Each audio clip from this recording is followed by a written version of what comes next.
I have Jeff Burkhart in studio with me. He's the author of 20 Years Behind Bars. We were talking a little bit about businesses and about the American dream and about service with Russ and Daughters and being in front of people and having these conversations and relationships that do develop over time and really paying attention to what's going on in the business place in front of you.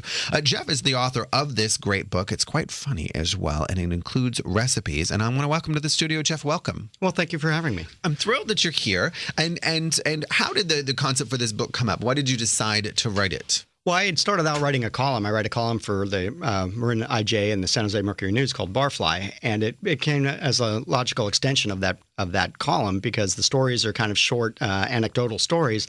And I needed an outlet for some of the more racy and salacious types. Oh, okay. Yeah. So family newspapers, they limit you a little bit on what you can do. Mm-hmm. So do you see a lot of that in bars? Of course. I mean, a bar is kind of the breeding ground for that sort of thing. It's a social laboratory, if you will. People want to be the person that they really think they are in a bar, but that doesn't always match up to who they really are. And that's always the fun part. Right. As a bartender, do you, as a person behind the bar, can you tell who the person is when they walk in the door? Well, there's usually a moment pretty quickly. I'll give you a little story if you're interested. Is a guy sat down the other day, ordered a Fernet with a ginger back. Immediately, I pegged him as a restaurant employee because that's kind of the classic restaurant employee drink. And by the fact that he had facial hair, I pegged him for a back-of-the-house guy. Mm-hmm. So in just a simple drink order, you pretty much know what the guy does, and then you have an idea of where he's coming from. Mm-hmm. So and then that's kind of the type of thing you learn as a bartender is how to evaluate people. You've got 30 seconds to make a decision whether they've had too much to drink already, where they're headed, whether they have attitudinal issues. Right. Yeah. So that kind of stuff is a challenge, but it's part of the fun being able to size up people in that quick moment. Mm-hmm. And having those conversations with people about earlier we had the fellow one from Russ and Daughters, and he was talking about schmoozing. I mean, having those conversations. It is your responsibility to engage with people. Oh, absolutely. And that's the primary responsibility. They don't call it drink making; they call it bartending, which is a different aspect altogether. Your idea is to create an environment that's fun and engaging for people. You're usually the first line of defense. Well, maybe the second after the hostess, but you engage with almost everybody who comes into the restaurant in one way or another.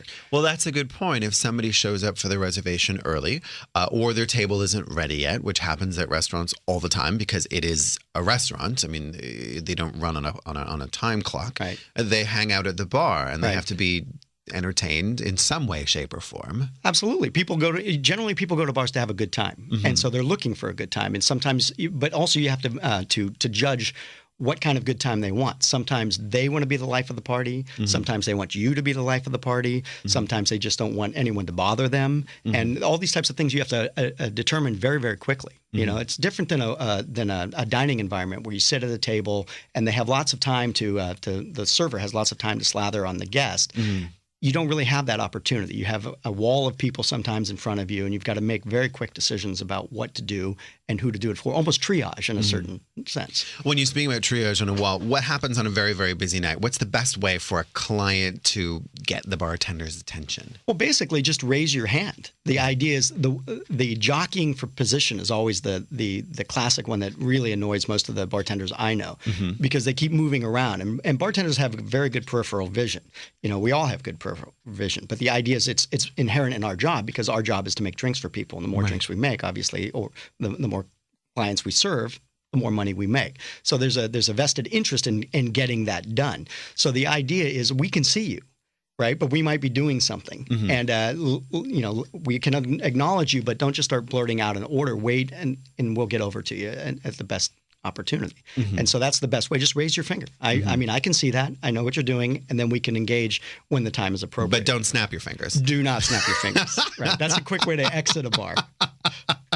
Whistling also not a great idea. Yeah, that wouldn't. Yeah. No. I could see that moment in time coming really quickly. You're like, oh, dude, you're out of here, man. Yes. You are never getting served. Yes. I actually had a situation once where a guy told me to sit and stay.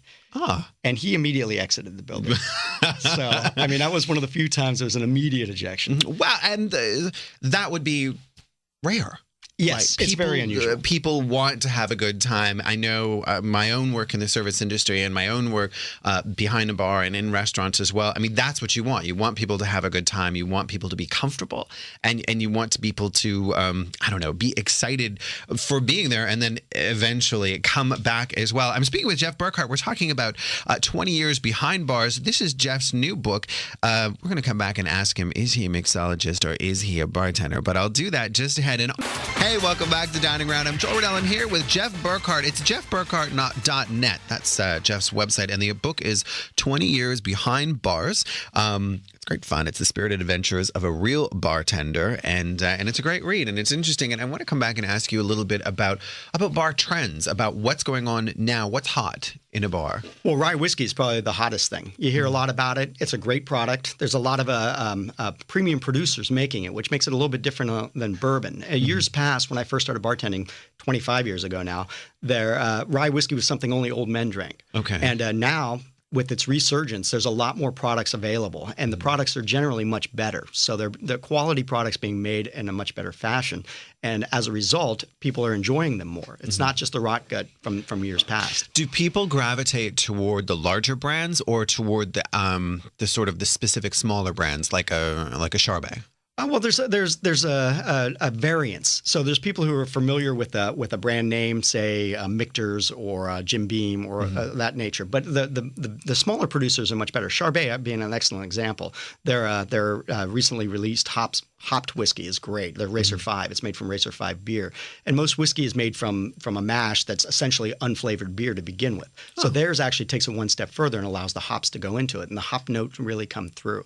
And that's something very unusual, and that's not something that's generally seen or wasn't generally seen on the American market for years. So, I mean, it's a great item.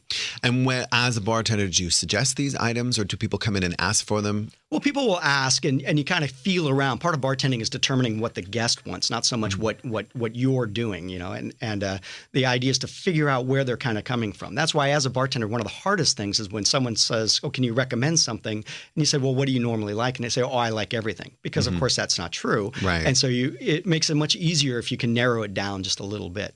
So, I mean, along the lines, you kind of judge who your customers are, and then say, perhaps if you like this, perhaps you'll like that, and then you can pass on that kind of knowledge. We went to an event that was this is a couple of years ago. It was the $1,000 cocktail night, and they took Dom Perignon, and they took an amazing brandy that was the Louis XIV or something brandy, and a few other items that were very, very expensive products, and then they made them into cocktails. And one of the bartenders asked, one of the people who was running the event asked, "Do you have any questions?" And the person I was with asked, "Why did you do this? Like, why would you screw up something so absolutely incredible and just douse it with orange juice? Like, you can't taste the champagne anymore." Or the subtleties of the brandy. I mean, you know, there's a lot of comparisons. People always say it's like cognac. They say that about whiskey. They say that about scotch. They say that about tequila. And the fact of the matter is it's not like cognac. Cognac is a very complicated process that starts off with a very specific kind of wine that's blended and then aged.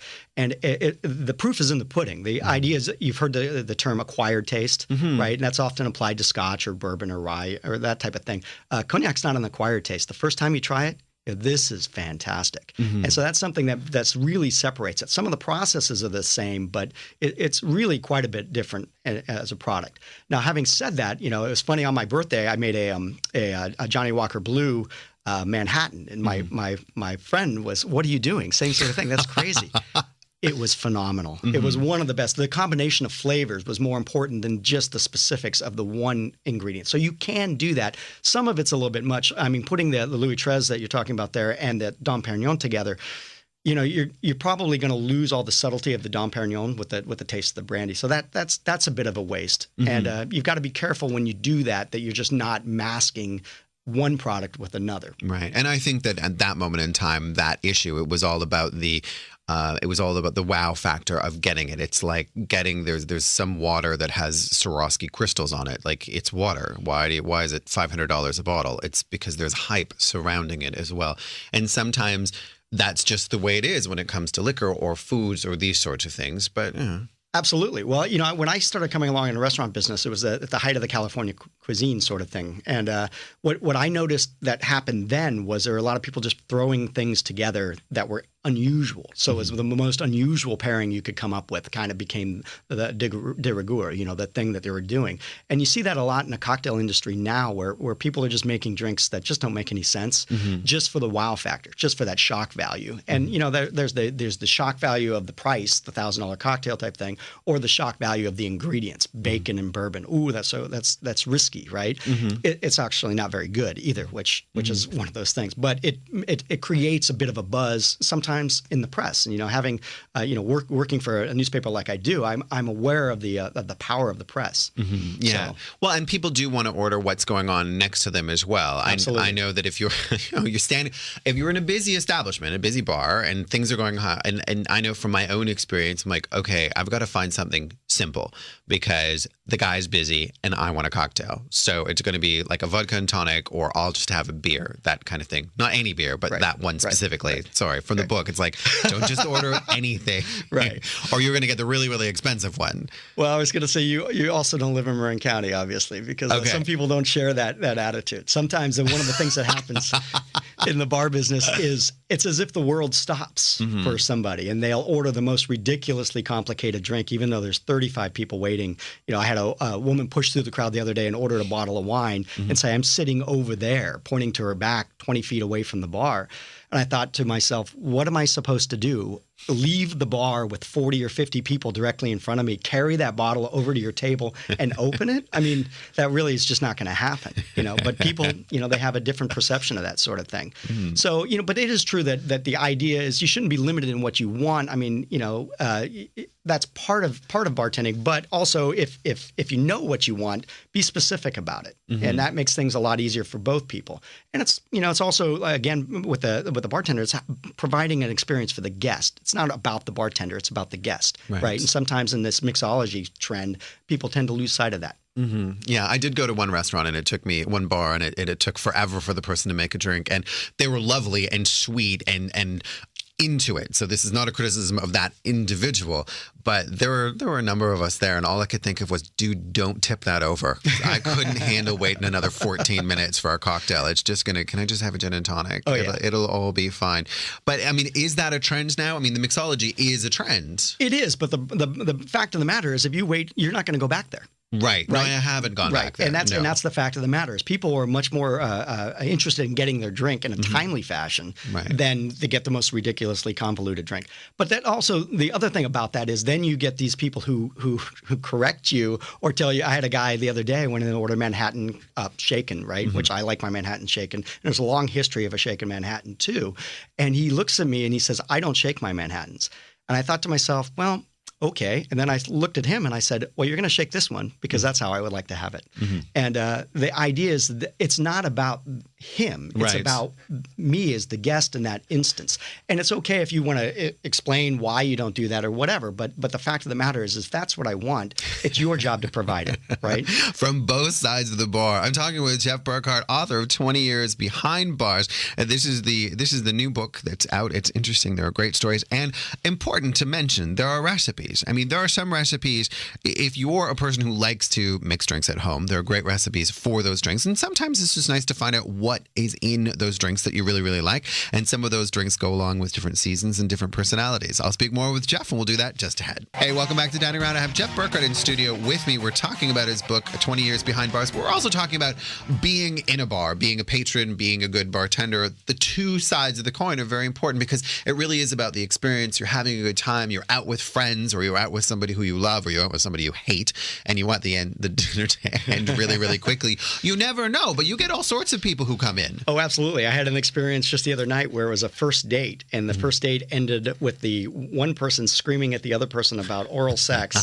and about paying for car repairs. And I thought, this is a first date. That's best behavior, people. Unbelievable. There will not be a second date, but that would be entertaining, You though. would think not, but you never know. That's true. The end of the night might come quickly. So, are there any scandals in the booze industry? Well, there's not so much scandals, but there's a lot of scuttlebutt right now about this Maker's Mark thing, where Maker's Mark had come out, I believe it was on NPR, and said that they were going to lower the proof of their whiskey. Okay. And it caused a big uproar. People were asking me every 20 minutes about it. And I've been to Maker's Mark, and I've talked to Rob Samuels, had a private tasting with him.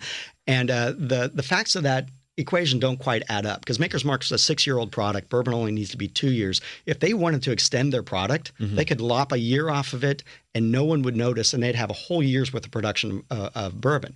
So part of the issue might be that Maker's Mark doesn't have any rye whiskey in it. Okay. Of course, rye whiskey is the hottest thing around right now. And so I think there was some sort of attempt somehow to create an interest in their product that goes against the grain of what's this burgeoning popularity. So you see a lot of, Jack Daniels is making a rye whiskey now, which there's no rye tradition in Tennessee whatsoever. And, George Dickel, same thing, another Tennessee whiskey making rye. Rye is a northeastern Pennsylvania sort of thing. And they just did an event here in town, George Dickel did, like 2 days ago. Yeah. Well, and George Dickel, their barrel select bourbon is fantastic. Rich, delicious, hard to get now, but really quite good. But the idea is the traditions. There's lots of these stories that come along. There was a major liquor company years ago that their slogan was unchanged since 1795, except for every single thing about it, including the name, the product, and it just went on and on. So packaging. Yes, absolutely everything about it. So it's kind of crazy how these things get out there in the world of gossip and become true. Okay, so what is the big thing now? You mentioned that it's rye. What about vodka cocktails and things like that? Is that something that? Well, vodka is certainly still king, and that's because it's very approachable. It's a neutral grain spirit. Most people have no problem drinking it, and it blends well with other cocktails. The other big thing is gin. 209 here in San Francisco does a great gin. They have a kosher gin for Passover, which is fantastic. They do, and I went to their distillery last year, which was great fun. It's very, very close. I'm pointing. Nobody can see me. This is radio. It's very close to the ballpark, and they do this. They do a kosher gin and a kosher vodka for Passover. Absolutely. And the whole process by which they went about putting this together is very exciting. Oh, yeah. And they have somebody they have a rabbi to come and bless it, and they've done they're absolutely certified. That's true, and that would be out again, wouldn't it? Because absolutely. And Arnie's a great guy, and he does a good job, and it's virtually a one-man operation over there, which is pretty phenomenal. And but the kosher aspect of it is great because a lot of people, I did an interview a while back. I used to blog for National Geographic Assignment, and I did a number of liquor history-related stories, and I had an interview with a major producer, and we sat down, and she said, well, this is an organic product. And I said, well, do you have organic certification? And she didn't. And she said, by virtue of being organic, it's also kosher. And I had to put down my papers and end the interview because you can't just say things like that. And unfortunately, about 2 months later, I saw in a major magazine exactly those quotes when there's none of the evidence to prove that. Where, Arnie does do it. It is blessed by a rabbi. It's great. There's a few other little subtle differences. Cardamom, I think, being one. It's and also finding the proper neutral spirit. They had to get it from sugarcane in South Africa. Yes. There's a whole, and who picks it, and who picks the juniper stuff, and there are all sorts of. You're right. It's very complex. Well, Jeff, thank you so much for being here. Well, thank you for having me. I'm ending the interview now. I apologize about that. There are lots more stories to tell. I think everybody needs to go out and get a copy of your book. It's 20 Years Behind Bars. You can get it at Book Passage. There's a great store in North Beach who's carrying it right now. Lola, thank you. Beach, yes. Lola, North Beach is carrying it. It's on Amazon. It's on barnesandnoble.com if you're looking for it there. It's pretty easy to find. Most good bookstores will carry it. Most good bookstores will carry it. So go to a good bookstore and you'll get it. Thanks so much, Jeff, for being here. It's jeffburkhart.net, 20 Years Behind Bars. Up next, Richard Blaze.